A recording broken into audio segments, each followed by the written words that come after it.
вопросов, касающихся так или иначе деятельности государственной миграционной службы.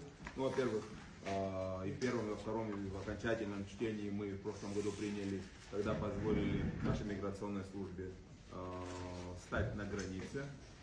Должен сказать, кстати, хотел бы отметить, уважаемые коллеги, что это очень позитивно сыграло вообще на самом процессе работы миграционной службы и очень серьезно увеличило количество взысканий по отношению к мигрантам, которые находятся в Абхазии с нарушением каких-либо законов наших. Ну, прежде всего касается, конечно, их нахождения здесь, работы. Вот. Это позволило увеличить очень серьезно суммы, которые были получены государством в виде штрафов. Да. Там в разы буквально увеличилось. И привело, кстати, к тому, что мигранты, которые очень часто раньше находились на территории Абхазии и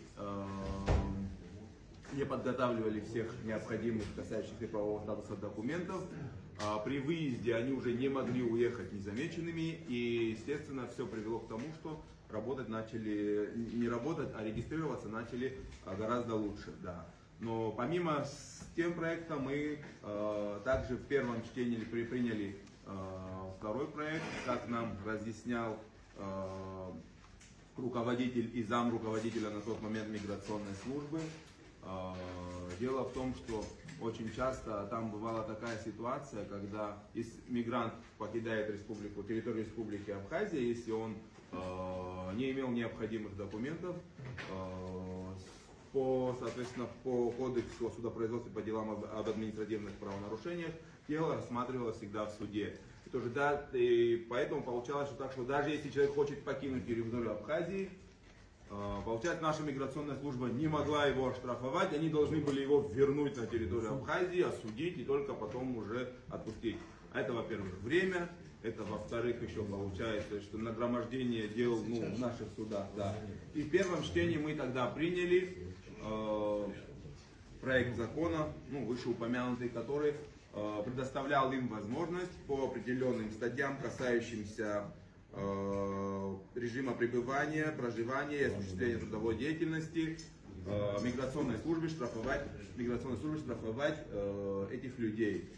Но там ситуация такая получилась, были спорные вопросы относительно того, что по этим статьям указанным, это получается 172 прим. 4, 172 прим. 6, получалось, что и вопросы,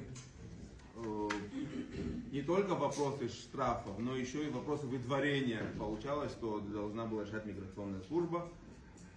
И время затянулось. Сейчас, когда новый глава миграционной службы приступил к своим обязанностям, он также обратился с просьбой поработать в дальнейшем над этим проектом. Мы поработали с участием администрации президента, с участием, опять же, миграционной службы. Дело в том, что внесли поправки, тут у нас две поправки, но по сути это одна поправка, просто